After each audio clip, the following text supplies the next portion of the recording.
Hello po, good morning po sa lahat. Good morning po, Mami Nulby. Ito na po yung bigas na napanalunan namin. Si Mrs. po bumili. Pinili po niya tig 59 po ang kilo. Bumili po sa 5 kilo.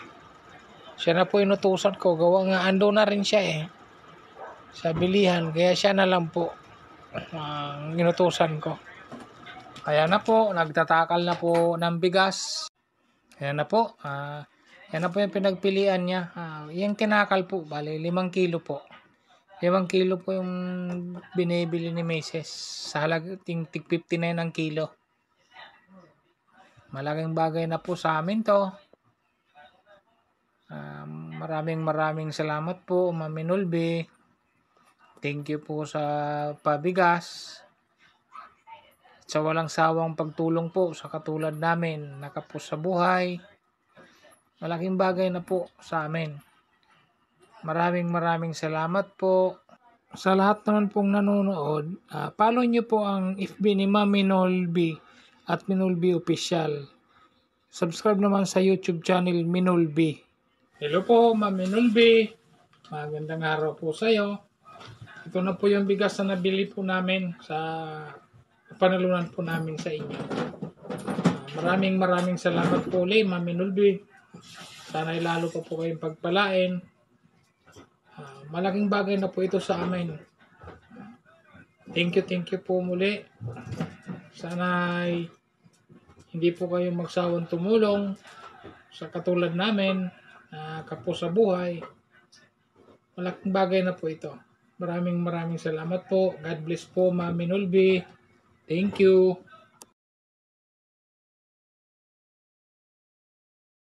Hello po. Ito. Luto tayo ng ulam. Pang agahan. Ano lang, simpleng ulam. Ulam probinsya. Okra. Tsaka talbos ng kamote. Lagyan lang ng luya yan. At tsaka sibuyas. Ayos na. Solve na yan. Pwede na. Yan na yung ulam namin sa agahan.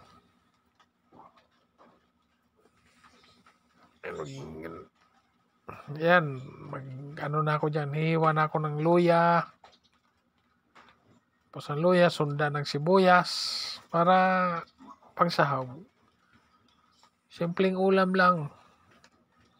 Simpleng ulam na puno ng sustansya.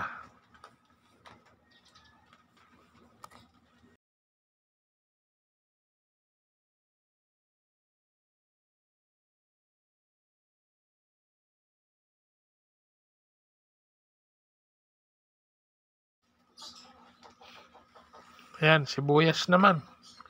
Sibuyas naman ang ating hiwain. Tubig, asin, okras, luya, tsaka sibuyas lang yan.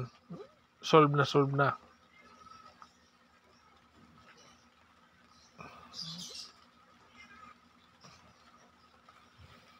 Ayan nakasalang na. Pakasarap niyan. Ay, yan lang ulam. Importante, makahigop ng sabaw, tsaka gulay. Kain tayong gulay. Pero meron ng pritong itlog. Itlog yan na nilagyan ng corn beef para sa aking dalaga. Wala siyang pasok ngayon May event ang school, wala siyang pasok. Kaya, ayan, lutuan ko rin siya. Ayan pagsalang na. Ayan, naman ako. Himay naman ako nitong dahon ng kamote. Para pagkulo nun, mga 2-3 minuto lang, luto na yung luya na yun Ay, luya. Okra na yun.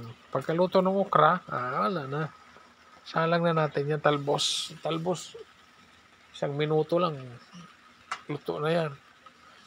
Pangit din kasi kainin ang talbos pag lata. Sobrahan.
Ayan na po. Lalagay na yung talbos ng kamote. Luto na yan. Okay. Luto na. Kainan na tayo. Makahigop na tayo ng sabaw. Medyo maambo ng panahon. Kaya kailangan ng sabaw. Sarap niya, no? Sabaw. Talbos ng kamote at okra. Ayun po. Salamat. God bless po sa lahat. Bye-bye.